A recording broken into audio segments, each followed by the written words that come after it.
오늘은 마태복음 1장을 살펴보면서 마태가 전하는 아기 예수님에 대해서 생각해 보겠습니다.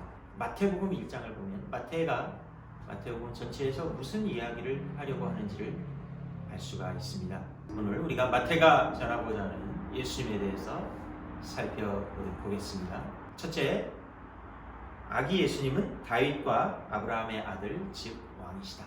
마태복음을 보면 다윗의 자손, 다윗의 아들, 이런 표현들이 10번이나 나오고 있죠. 그것은 예수님이 왕가의 후손이라는 것을 말해주는 것입니다. 예수님이 다윗의 후손이라는 것을 강조하고 있는데, 이 다윗 왕의 후손들이 세운 이스라엘 나라는 망해버렸다는 것을 이야기하고 있습니다. 왜 그랬을까요?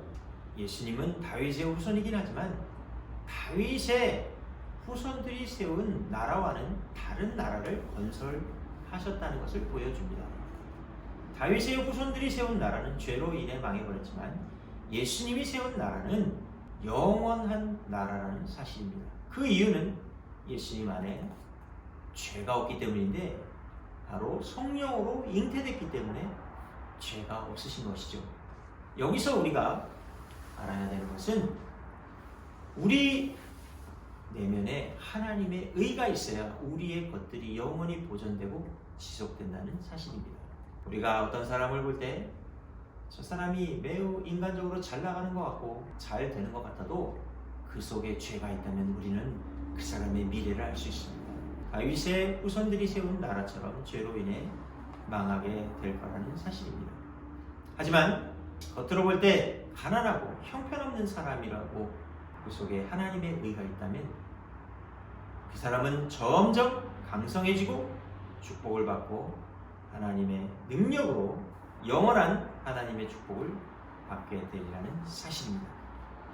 또한 마태는 아브라함의 아들이라는 표현을 쓰고 있습니다. 이것은 창세기 22장 17절에 나오는 대로 아브라함의 후손이 원수 사탄의 성문을 빼앗을 것이라는 말씀입니다. 그것은 요한일서 3장 8절 말씀, 하나님의 아들이 나타나신 것은 마귀의 일을 멸하려 하심이니라, 그 말씀을 뜻하는 것입니다. 믿음은 하나님의 아들의 표시입니다. 예수님은 모든 일들을 믿음으로 하셨고 믿음으로 사탄을 이기셨으며 믿음으로 십자가를 지셨고 믿음으로 부활하셨습니다. 이처럼 우리가 승리의 인생을 사는 길은 믿음으로 사는 길밖에 없다는 사실입니다. 마태복음에서 나오는 믿음은 13번이 나오는데 그 마태가 말하고자 하는 믿음이 뭐냐면요, 우리가 믿은 그대로 된다는 거예요. 무엇이든지 우리가 믿은 대로 그 결과가 나온다는 사실입니다. 두 번째, 아기 예수님은 구원자이시다. 유대인들은 남자 아기가 태어나면 8일 만에 할례를 받게 합니다. 그때 이름을 짓죠.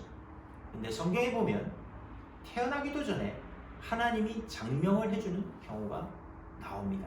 구약에는 삼손, 신약에는 세례요한과 그리고 예수님이 있습니다.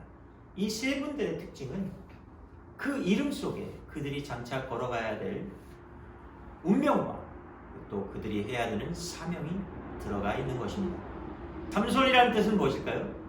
작은 태양 혹은 태양의 아들이라는 뜻인데요, 그는 어두움에 있던 이스라엘 백성들을 하나님의 강력한 힘으로 빛으로 인도하는 일을 했습니다. 마찬가지로 예수님도 어두움에 있던 이스라엘 백성들, 죄로 인해 고통하는 전 세계 사람들을 하나님의 빛으로 인도하는 일을 하셨다는 사실입니다.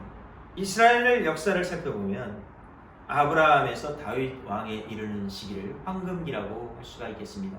아브라함은 씨를 뿌렸다면 다윗은 꽃을 피웠고 예수님은 열매를 맺으셨습니다. 그런데 다윗 왕부터 바벨론으로 이스라엘 백성들이 포로로 끌려가고 나라가 망하는 그 이야기가 왜 벌어졌냐면 솔로몬의 우상 숭배와 음란으로 인해 그러한 불행이 온 것입니다. 가장 외적으로 융성했던 시기가 바로 또 솔로몬 때입니다. 그런데 또 그것이 동시에 이스라엘 국가의 몰락의 시작점이 됐다는 사실이 우리에게 알려주는 바가 무엇이겠습니까? 그것은 인간은 에덴 동산처럼 모든 것이 갖추어주면 반드시 인간은 타락하게 된다는 사실입니다. 인간의 내면에 있는 그 교만을 인간이 도저히 극복할 수가 없는 것이죠. 그래서 이제 이스라엘 역사는 솔로몬을 기점으로 점점 추락하여 예수님이 살던 로마 시대는 가장 백성들이 사실대로 낮아졌습니다. 바로 이때 구원자 예수님이 등장한 것입니다. 구원자란 항상 어떤 때 나타나냐? 인간들이 도저히 못 살겠어, 도저히 못 견디겠어, 이 세로는 도저히 안 돼, 그때 나타난다는 사실이죠. 이스라엘 백성들이 너무나 고통스러웠을 때 예수님이 나타나 엄청난 생명의 말씀과 놀라운 기적들을 일으키자 이스라엘 백성들은 구원자 모세를 생각하고 구원자 마카비를 생각했을 거예요.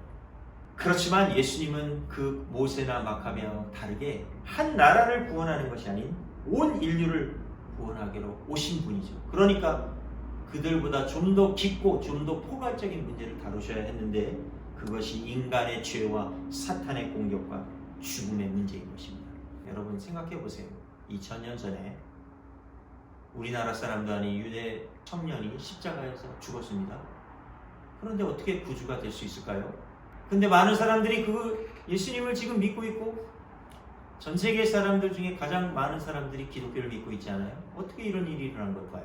그것은 사람들이 난 도저히 못 살겠어, 나 죽으면 이대로 죽으면 지옥에 끌려가, 난 죄가 너무 많아, 혹은 난 이 병이 너무 지긋지긋해, 이 병에서 나음받고 싶어, 그런 사람들에게 예수님이 그들에게 구원자로서 나타났기 때문입니다. 그들을 구원하실 뿐 아니라 놀라운 기적이 일어나는 거예요. 기적이 일어나고 그들이 알지 못했던 새로운 은혜와 축복이 열리는 걸 경험하게 하시는 것입니다. 세 번째로 아기 예수님은 임마누엘이십니다.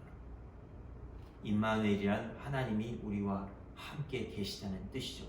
마태라는 사람, 이 저자 마태는요 세무 공무원이었어요. 로마 시대에. 근데 로마 시대에 이 세무 공무원은 로마 정부와 서로 짜고서 세금을 많이 물린 다음에 이제 로마 정부에다 어느 정도 세금을 주고 나머지는 세무 공무원이 다 갔습니다. 그러니까 이스라엘 사람들 눈에 보기에는 이 세무 공무원은 아주 매국노고 나쁜 놈이에요. 그래서 마태는 돈과 함께하기를 선택했습니다. 난 도저히 가난하게 살 수는 없어. 난 우리 동족의 피를 빨아먹는 한이 있더라도 난 돈과 함께할 거야. 그래서 세무 공무원이 된 거죠. 하지만 그는 외로웠습니다. 왜? 사람들이 미워하니까요. 누구도 그와 함께하고자 하질 않아요. 침을 뱉으면 뱉었지 함께하고자 하는데 예수님이 그를 제자로 불러주셨어요. 얼마나 대단한 은혜입니까? 마태는 성경을 읽다가 이사야 7장 14절을 본 겁니다. 보라 처녀가 잉태하여 아들을 낳으니 그 이름을 임마누엘이라 하리라. 바로 이 이사야가 말한 함께 하시는 하나님이 바로 예수님이구나. 바로 나와 함께 하시는 저분, 그 예수님, 그분의 이름은 임마누엘이라고 소개하는 것입니다. 예수님은 우리의 죄와 죽음 문제를 해결하러 오신 분일 뿐만 아니라 우리의 외로움과 고독, 두려움과 염려, 근심, 걱정을 우리와 함께 하셔서 그것을 극복하도록 만들어 주시는 분이라는 것을 마태가 이야기하고 싶었던 거예요. 채우시는 하나님, 함께 하시는 예수님, 도우시는 성령님이 우리의 삶 속에 모든 문제들과 함께 하셔서 해결해 주실 것입니다. 결론적으로 마태가 전하는 아기 예수님은 첫째, 다윗의 혈통이지만 죄가 없으시기에 그의 나라는 영원하고 아브라함의 후손이시기 때문에 믿음으로 사탄을 이기셨기 때문에 우리가 그 안에서 승리할 수 있고, 둘째, 예수님은 죄와 사망과 사탄의 세력에서 간절히 구원을 갈망하는 사람들의 구세주가 되신다는 사실과, 세 번째, 예수님은 임마누엘 하나님으로서 고독, 두려움, 염려, 불안, 의심을 우리와 함께 해주셔서 해결해 주시는, 영원히 우리와 함께하는 임마누엘 하나님이십니다.